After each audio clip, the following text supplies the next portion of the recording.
Peace be upon you. Welcome back to Wealth and Wisdom. The idea that somehow Bitcoin can be banned by governments is the final stage of grief, right before acceptance. The consequence of the statement is an admission that Bitcoin works. In fact, it posits that Bitcoin works so well that it will threaten the incumbent government-run monopolies on money, in which case governments will regulate it out of existence to eliminate the threat. The anchor point for this line of criticism assumes that Bitcoin is functional as money. And then, the question becomes whether or not government intervention could successfully cause an otherwise functioning Bitcoin to fail. By design, Bitcoin exists beyond governments.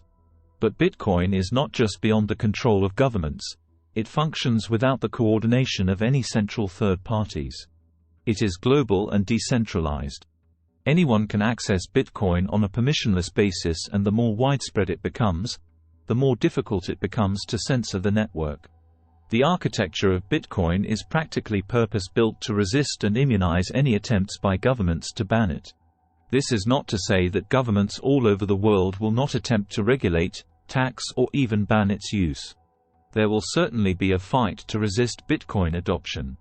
The Fed and the Treasury, and their global counterparts, are not just going to lay down as Bitcoin increasingly threatens the monopolies of government money. Governments in the free world will not attempt to ban Bitcoin until it becomes more apparent that it is a threat.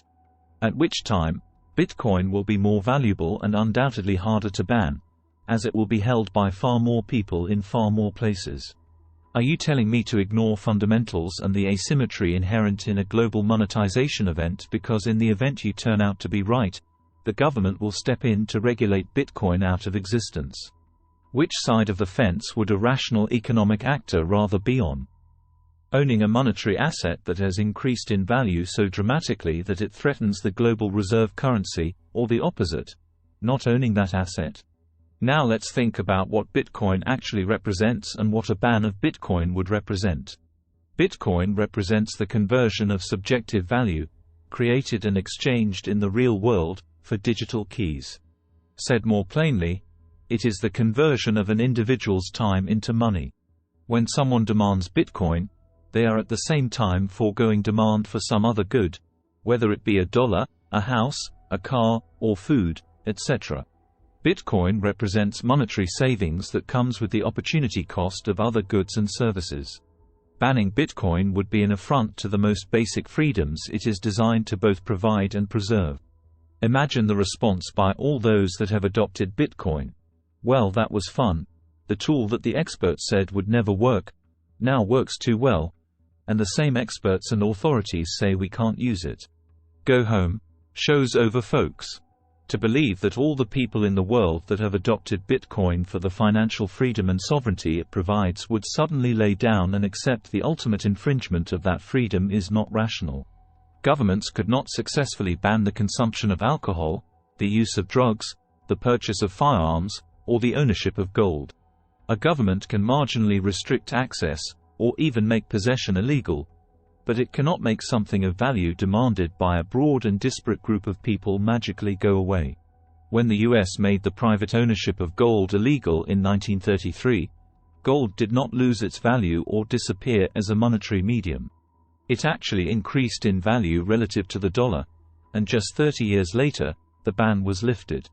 Not only does Bitcoin provide a greater value proposition relative to any other good that any government has ever attempted to ban, including gold, but by its nature, it is also far harder to ban. Bitcoin is global and decentralized.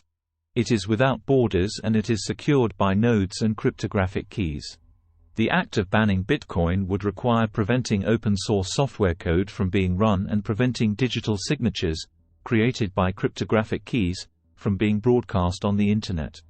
And it would have to be coordinated across numerous jurisdictions, except there is no way to know where the keys actually reside or to prevent more nodes from popping up in different jurisdictions. Setting aside the constitutional issues, it would be technically infeasible to enforce a ban of Bitcoin in any meaningful way. Even if all countries in the G20 coordinated to ban Bitcoin in unison, it would not kill Bitcoin. Instead, it would reinforce to the masses that Bitcoin is a formidable currency, and it would set off a global and hopeless game of whack-a-mole. There is no central point of failure in Bitcoin. Bitcoin miners, nodes and keys are distributed throughout the world. Every aspect of Bitcoin is decentralized, which is why running nodes and controlling keys is core to Bitcoin. The more keys and the more nodes that exist, the more decentralized Bitcoin becomes, and the more immune Bitcoin is to attack. The more jurisdictions in which mining exists, the less risk any single jurisdiction represents to Bitcoin's security function. A coordinated state-level attack would only serve to build the strength of Bitcoin's immune system. It would ultimately accelerate the shift away from the legacy financial system and legacy currencies, and it would accelerate innovation within the Bitcoin economic system. With each passing threat, Bitcoin innovates to immunize the threat. A coordinated state-level attack would be no different. Permissionless innovation on a globally decentralized basis is the reason Bitcoin gains strength from every attack. It is the attack vector itself which causes Bitcoin to innovate. It is Adam Smith's invisible hand on steroids. Individual actors may believe themselves to be motivated by a greater cause, but in reality, the utility embedded in Bitcoin creates a sufficiently powerful incentive structure to ensure its survival. The self-interests of millions, if not billions, of uncoordinated individuals aligned by their individual and collective need for money incentivizes permissionless innovation on top of Bitcoin. Today, it may seem like a cool new technology or a nice-to-have portfolio investment, but even if most people do not yet recognize it, Bitcoin is a necessity. It is a necessity because money is a necessity, and legacy currencies are fundamentally broken. My dear viewers, this channel is not financial advice, it is about spreading knowledge and wisdom. If you understand anything from me, it should be this simple message. Bitcoin is a necessity, not a luxury. When an innovation happens to be a basic necessity to the functioning of an economy, there is no government force that could ever hope to stop its proliferation. Money is a very basic necessity, and Bitcoin represents a step function change innovation in the global competition for money. Practically, any attempt to ban Bitcoin or heavily regulate its use by any jurisdiction would directly benefit a competing jurisdiction. The incentive to defect from any coordinated effort to ban Bitcoin would be far too high to sustain such an agreement across jurisdictions.